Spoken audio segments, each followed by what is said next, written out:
اعوذ باللہ من الشیطان الرجیم بسم اللہ الرحمن الرحیم الحمد للہ رب العالمین الصلاۃ والسلام علی سید الانام محمد وآلہ البررۃ الکرام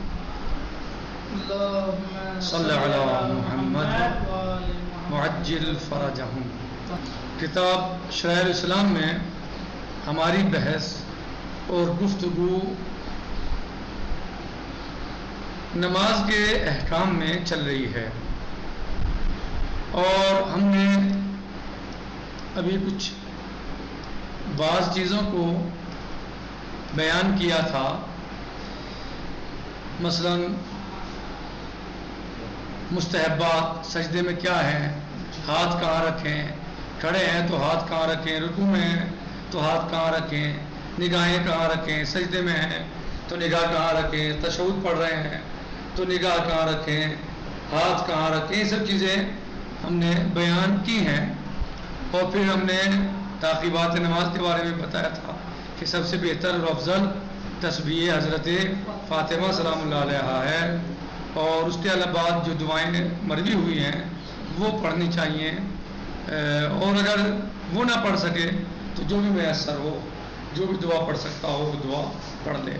آج ہماری بحث اور گفتگو اور درس خاتمہ میں ہے، قواطع الصلاۃ۔ خاتمہ کہیں میں ہے، قواطع الصلاۃ میں ہماری بحث ہے خاتمے میں۔ خاتمہ ہے قواطع الصلاۃ میں، یعنی کون سی چیزیں نماز کو توڑ دیتی ہیں۔ کہہ رہے ہیں کہ قسمان، دو قسمیں ہیں قواطع صلاۃ کی، جو چیزیں نماز کو توڑ دیتی ہیں ان کی دو قسمیں ہیں۔ احدہما یبطلها عمدا و سہوا، ان میں سے ایک وہ کہ جو باطل ہو جاتی ہے، جس سے نماز بھولے سے اور جان کے دونوں طرح باطل ہو جاتی ہے، بھولے سے بھی اور جان کر بھی۔ یعنی پہلا کس چیز کے بارے میں، پہلی قسم کس چیز کے بارے میں ہے، یعنی پہلی قسم یہ ہے کہ جس سے نماز باطل ہو جاتی ہے، چاہے وہ جان کے ہو یا بھولے سے ہو۔ واہ واہ، وہ کیا ہے؟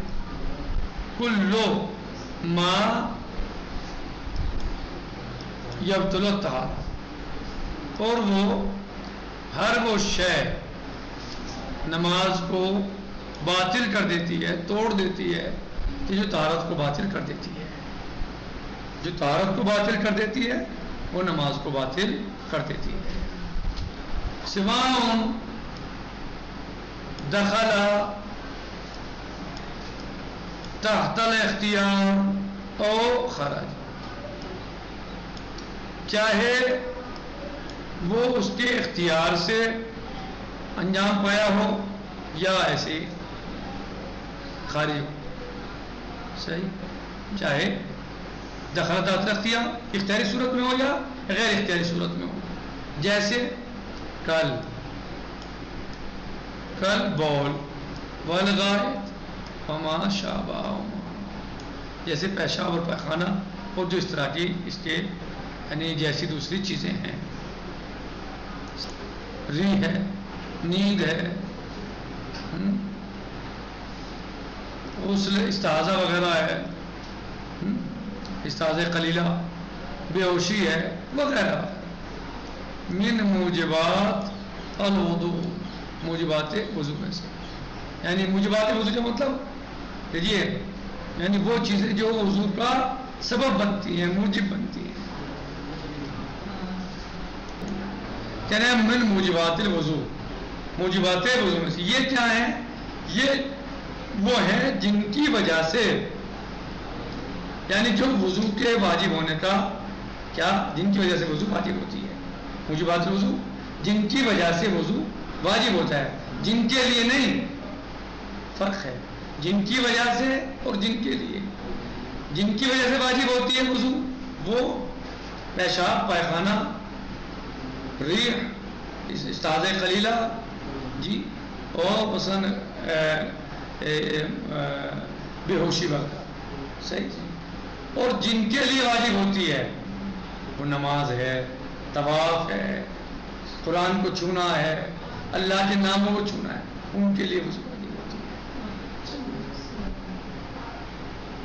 کہہ رہے من موجبات الوضو والجنابت والحیض، اور جنابت اور حیض، وما شابہما، اور جو ان جیسے ہیں، اموات ہے، یعنی جو وما شابہ، جو جنابت اور حیض جیسے ہیں، من موجبات الغسل، جن کی وجہ سے غسل واجب ہو جاتا ہے، جیسے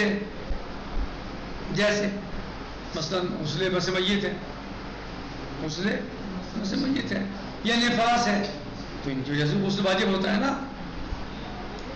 وقیل، اور کہا گیا ہے لو حدث بما یوجب الوضوء، تو اسی طرح جو چیزیں غسل کا سبب بن رہی ہیں، جنابت ہے اور اس طرح نفاس وغیرہ، یا غسل مس میت جو غسل کا سبب بن رہی ہیں، ٹھیک ہے، ان سب سے کیا ہو جائے گا؟ سب کیا ہو جائے گا؟ وضو باطل ہو جائے گا، نماز ختم ہو جائے گی۔ جس طرح ان چیزوں سے نماز ٹوٹ جاتی ہے جن سے وضو واجب ہوتا ہے، اسی طریقے سے ان چیزوں سے بھی نماز باطل ہو جائے گی، ٹوٹ جائے گی، جن سے غسل واجب ہوتا ہے۔ کوئی انسان نماز پڑھ رہا ہے، نماز پڑھتے ہوئے مسلم ہو گیا، نماز باطل، یہ رہ جائے گی نماز۔ خاتون کوئی نماز پڑھ رہی ہے، نماز پڑھتے پڑھتے دم حیض آ گیا، نماز باطل۔ سمجھ آ گیا؟ کسی انسان پہ غسل مس میت واجب ہو گیا، باطل، نماز باطل، کیونکہ طہارت ختم ہو گئی نا۔ تو جس طرح وہ چیزیں جب سرزد ہو جائیں یا وہ چیزیں ہو جائیں جن سے وضو باطل ہوتا ہے، تو ان سے بھی نماز باطل ہو جائے گی، اور جن چیزوں سے غسل واجب ہوتا ہے، جو غسل کے سبب بنتے ہیں، ان سے بھی نماز باطل ہو جائے گی، جو چیزیں۔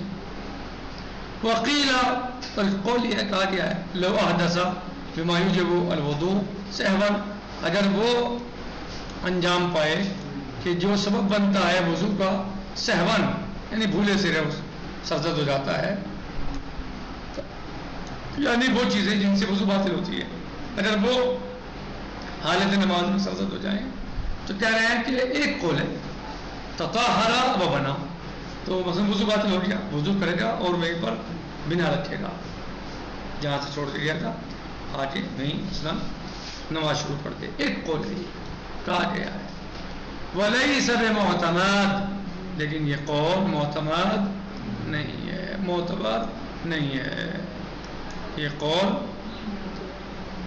لیکن یہ قول معتمد نہیں ہے کہ اس پر بنا رکھیں، یہ معتبر نہیں ہے۔ کہنے ہیں ثانی لا یبطل الا عمدن، دوسرا قول یہ ہے کہ نماز باطل نہیں ہوتی مگر عمدن، اگر ایسا کیا ہے تو نماز باطل ہوگی۔ وَهُوَ وَضْعُ الْيَمِينِ عَلَى الشِّمَالِ، بعض ایسے امور ہیں کہ جن کو بھولے سے کر لے تو نماز باطل نہیں ہوگی۔ یہ کون سے مسائل تھے جن کے بارے میں بتایا گیا کہ جان کے ہوں یا بھولے سے نماز باطل ہو جائے گی؟ دو قسمیں تھی نا، قواعد صلاۃ کی دو قسمیں بیان کی تھی، جن چیزوں سے نماز باطل ہوتی ہے ان کی دو قسمیں بتائی تھی۔ ایک وہ کہ جو چاہے جان کے ہوں یا بھولے سے ہوں نماز باطل ہو جائے گی، وہ آپ پڑھ چکے۔ دوسری قسم یہ ہے کہ اگر بھولے سے ہو یعنی جان کے ہو تو نماز باطل ہوگی، بھولے سے ہو تو نہیں ہوگی۔ مثلا لا یبطل الا عمدا، ان میں نماز باطل نہیں ہوگی مگر جان بوجھ کر۔ وہ کیا ہے؟ وضع الیمین علی الشمال، وہ دائیں ہاتھ کا بائیں ہاتھ پر رکھنا ہے، ہاتھ کا یعنی باندھنا، دائیں ہاتھ کو بائیں ہاتھ پر رکھنا، اس سے کیا نماز باطل ہو جائے گی اگر جان بوجھ کے رکھے، بھولے سے رکھ لے کوئی بات نہیں ہے، ٹھیک ہے۔ وہ فیہ تردد، اور اس میں اختلاف ہے، تردد ہے۔ اس میں جناب کیسے کھائے گا؟ وہ یرید الصوم، اور وہ کیا چاہتا ہے؟ وہ یرید الصوم فی صبیحۃ تلک اللیلہ، اور وہ روزہ رکھنا چاہتا ہے اس دن صبح کو، تو کیا کر سکتا ہے؟ پی سکتا ہے، پانی پی سکتا ہے نماز وتر پڑھتے ہوئے، لیکن لا یستدبر القبلہ، لیکن شرط ہے کہ قبلے سے وہ منہ نہ موڑے، اس طرح ہو کہ پانی برابر رکھا ہوا ہے یا کسی سے اشارہ کر کے لے لے. ہاں بس. وفی اقص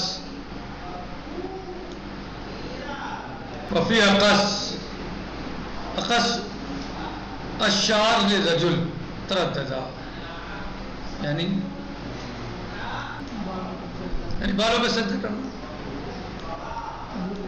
تردد. والاشبہ الکراہہ اشبہ یہ ہے کہ کراہیت ہے سجدہ نہیں ہونا چاہیے.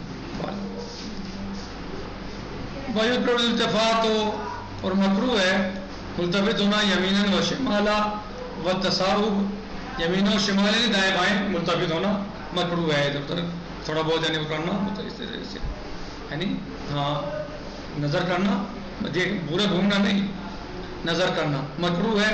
والتصاحب والتمتی چھینکنا انگلیاں مٹکانا والعبث عبث کام انجام دینا جو بیکار کام ہے بلا وجہ کے. صحیح.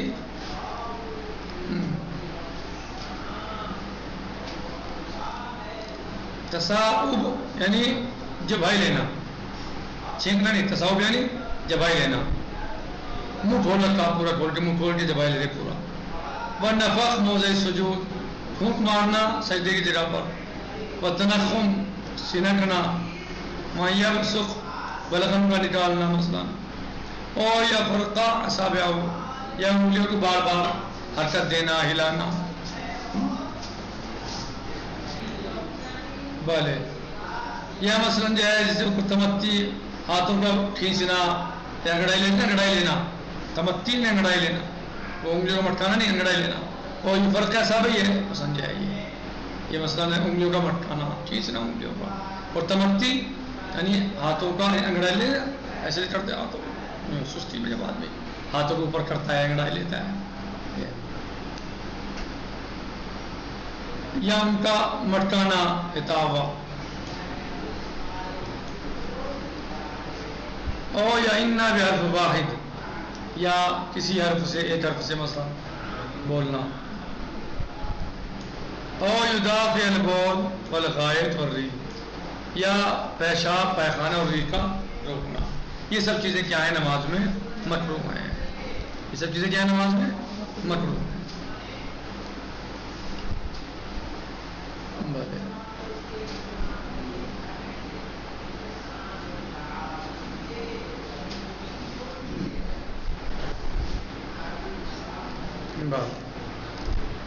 تو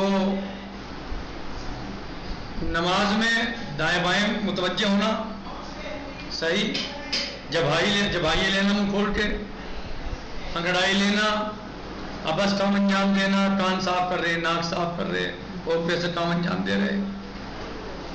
سینکنا سجدے کی جگہ کو پھونک مارنا بلغم نکالنا یا انگلیوں کو چٹکانا مٹکانا یا انہیں کھینچنا یا مثلا جو ہے پیشاب اور پیخانہ اور ریح کو روکنا. یہ سب مکروہ ہے. وَإِنْ كَانَ خَفُّهُ ضَيِّقًا مُسْتَحَبٌ نَزُولُ الْإِسْرَافِ. وَإِنْ كَانَ خُفُّهُ ضَيِّقًا اور اگر موزے بھی تنگ ہیں موزے تنگ ہیں تو مستحب ہے ان کا بھی نماز میں نکال دینا مستحب ہے. موزے تنگ ہیں ٹائٹ ہیں نکال دینا چاہیے.